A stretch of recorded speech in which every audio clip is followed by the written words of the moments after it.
Hey guys, welcome back to my channel. आज है हमारा डे 9th इस जुलाई मंथ के ट्रेडिंग चैलेंज का। इस जुलाई मंथ के ट्रेडिंग चैलेंज के मैं आपको रूल समझा देता हूं कि हम दिन में सिर्फ एक ट्रेड करेंगे, एक लॉट के साथ ट्रेड करेंगे और 1:2 का टारगेट फॉलो करेंगे, जिसका कि आज डे 9th है। और जो भी रिजल्ट होगा मैं आपको मंथ एंड में जरूर दिखाऊंगा।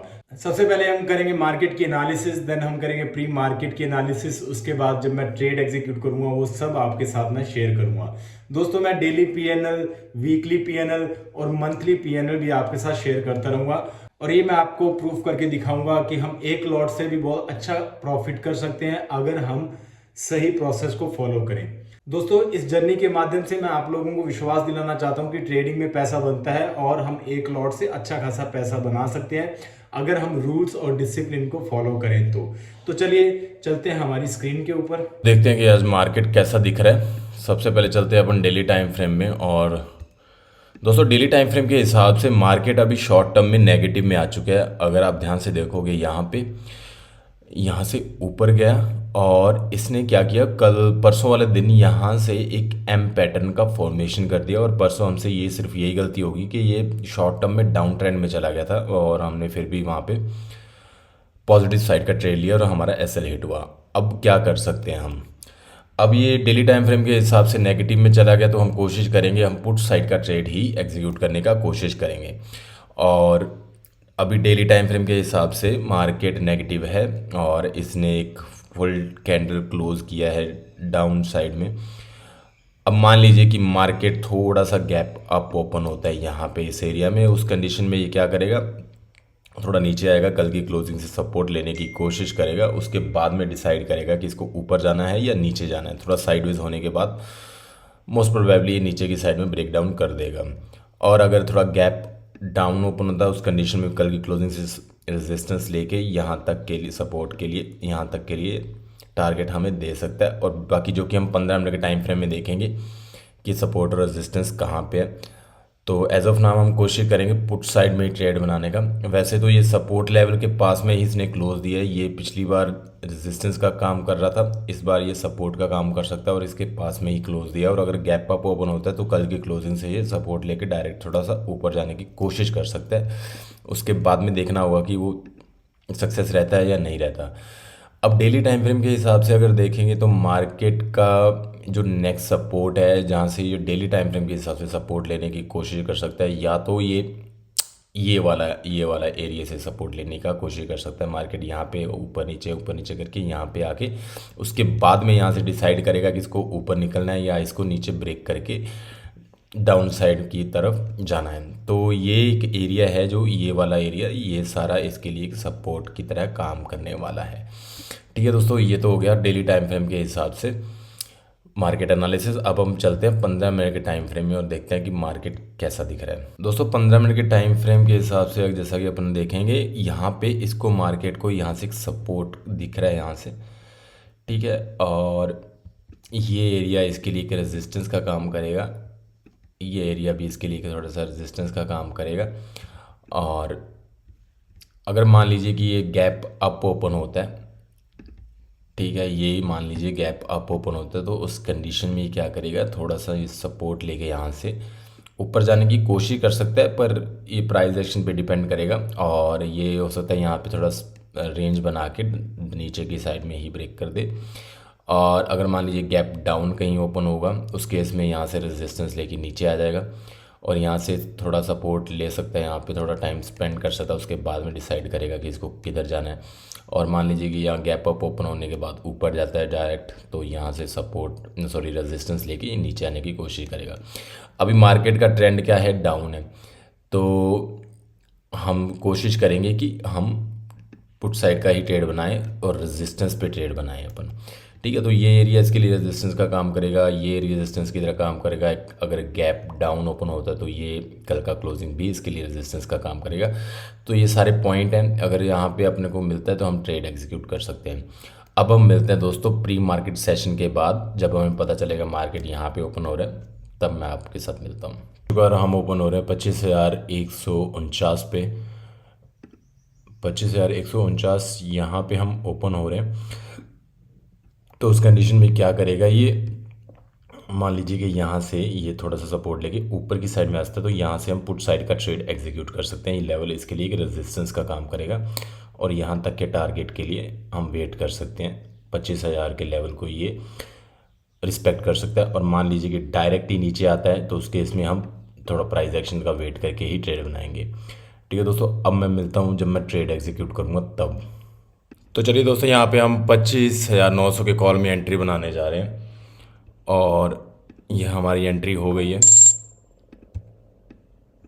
दोस्तों। 215 पे हमारी एंट्री हुई है, और 20 पॉइंट का हम एसएल रखने वाले हैं। 40 पॉइंट का हम टारगेट रखने वाले हैं। इस ट्रेड का लॉजिक मैं आपको वीडियो के एंड में समझाऊंगा। सबसे पहले तो हम यहाँ पे अपना एसएल सेट कर लेते हैं।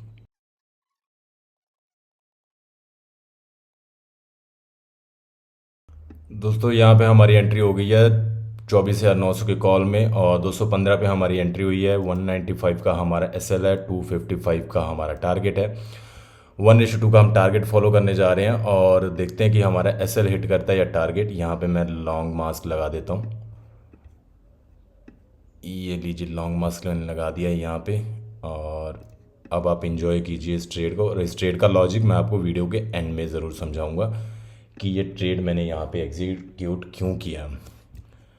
ठीक है दोस्तों, अब हमारी एंट्री हो चुकी है, और अब हमारा सिर्फ एक ही मकसद है, या तो हम एसएल लेके निकलेंगे, ठीक है, और या हम टारगेट लेके निकलेंगे। बीच में हम कोई चेंज नहीं करने वाले हैं। अब हमारा जो भी है कैलकुलेशन के हिसाब से हमने हमारे लॉजिक के हिसाब से ट्रेड बनाया, और कैलकुलेशन के हिसाब से ही हमने थोड़ा सा एसएल रखा है।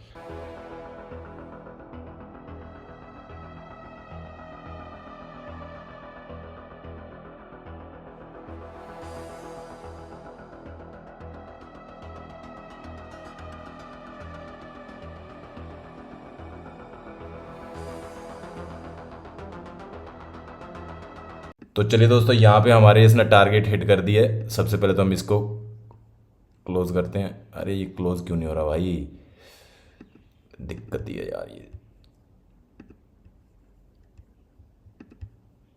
इसको एग्जिट मारते हैं सबसे पहले तो। क्या हो गया, हो गया क्या? और हम रेडी रहते हैं। अब इसको जस्ट जहाँ तक जाता है जाने देते हैं, जाने देते हैं। चलो, यहाँ पे दोस्तों हमने हमारा टारगेट मिल चुका है हमें। और सबसे पहले तो मैं आपको दिखाता हूँ, ये ना यार, ये ज़ीरोदा ना मैं चेंज करने वाला हूँ, बस मैंने डिसाइड कर लिया है। अब मुझे चेंज करने से कोई नहीं रोक सकता। मैं आपको इसका एक बार दोबारा से ये सारा इसको मैं सबसे पहले पर लेके चलता हूँ पोजीशंस पे, और ये खाली है, इसको अपन काट देते हैं। इस पोजीशन पे लेके चलता हूँ। ये मेरा ऑर्डर है। 215 पे मेरी एंट्री हुई थी। 195 पे हमने टारगेट सॉरी एसएल हिट किया, सेट किया था। और 40 पॉइंट का अगर हम यहाँ पे जोड़ेंगे तो कितना, 255, लेकिन 259 तक का हमें टारगेट मिल गया है। और ये हमारी हमने यहाँ पे एग्ज़िट किया है। ये हमारी पोजीशन है 3,243 रुपये। ये काफ़ी ऊपर चला गया है, हम थोड़ा सा यहाँ और रुक सकते थे। ठीक है, कोई दिक्कत नहीं है, हमारा टारगेट मिल चुका है। यहाँ पे हमारी एंट्री एकदम बहुत ही अच्छे लेवल पे हुई थी, और इस ट्रेड का मैं आपको लॉजिक समझा देता हूँ। अब दोस्तों ध्यान से देखिए। सबसे पहले तो ना अपने काम करते हैं, वीकली से चलते हैं। देखो, ओवरऑल ट्रेंड को ना हमेशा फाइंड आउट करके रखा। ओवर ट्रेंड तो क्या है, अप ट्रेंड ही है वीकली में, ठीक है। तो और थोड़ा नीचे आ जाते हैं। डेली टाइम फ्रेम में क्या है, यहाँ पे शॉर्ट टर्म में ये अभी क्या हुआ है, नेगेटिव साइड में चला गया है। यहाँ पे अभी भी इसको सपोर्ट मिलते रहेंगे। तो हमने यहाँ पे ट्रेड कहाँ पे बनाया, एक तो ये 25,036, मतलब ये एक तो राउंड लेवल हो गया नंबर 1। और नंबर 2, अगर अपन 15 मिनट के टाइम फ्रेम पे चल के देखेंगे तो यहाँ पे आपको एक सपोर्ट मिल रहा होगा, दिख रहा होगा ये वाला, ठीक है। ये वाला आपको सपोर्ट दिख रहा होगा। इस सपोर्ट पे मैंने यहाँ पे कॉल साइड में एंट्री बनाई है, ठीक है दोस्तों। और हमारा यहाँ पे टारगेट हिट हो चुका है। और मुझे जहाँ तक मुझे लगता है कि ये थोड़ा सा यहाँ तक जाने के बाद में या तो ये नीचे आएगा, यहाँ पे अगर स्टे कर लिया इसने तो ये ब्रेकआउट करके ऊपर की साइड में निकल जाएगा, ठीक है दोस्तों। यहाँ पे हमारा प्रॉफिट हो चुका है। एक बार मैं आपको रिफ्रेश करके भी दिखा देता हूँ दोस्तों। ये होता है डिसिप्लिन को रखने का थोड़ा सा फ़ायदा। ये होता है कि हमने 4 दिन हो गए हैं, हम पिछला पूरा वीक मैंने 4 ट्रेड किए, चारों के चारों लॉस हुए हैं। और जब ना एक हफ्ते के बाद प्रॉफिट आता है ना, तो वो थोड़ा सा ना जल्दी बुक हो जाता है कि हाँ यार फटाफट कर लो बुक, फटाफट कर लो, मतलब रहता है दिमाग में कि चलो एक दिन प्रॉफिट आ जाने दो, थोड़ा सा फिर देखते हैं। तो ये सब चीज़ें ना होती रहेंगी आपके साथ। बस आपको एक ही काम करना है, आपकी जो भी स्ट्रेटजी है आपको स्ट्रेटजी के रूल बनाओ और उस पर स्टिक रहो, नो मैटर वॉट। स्टिक रहोगे तो आपको प्रॉफिट में ही रहोगे आप, ठीक है दोस्तों। तो चलिए दोस्तों, अब हम मिलते हैं कल। तो जैसा कि दोस्तों आपने देखा, आज हमारा टारगेट हिट हुआ। आज हमें 4 दिन के लॉस के बाद फाइनली आज हमारा टारगेट हिट हो गया है। लेकिन हमें इस प्रॉफिट या लॉस से मतलब नहीं होना चाहिए। हमें मतलब होना चाहिए तो अपने डिसिप्लिन और रूल्स के लिए होना चाहिए। ठीक है दोस्तों, अगर आपको इस वीडियो से कुछ भी सीखने को मिला हो तो मेरे इस चैनल को सब्सक्राइब करें, इस वीडियो को लाइक करें। मिलते हैं अगली वीडियो में। जय हिंद।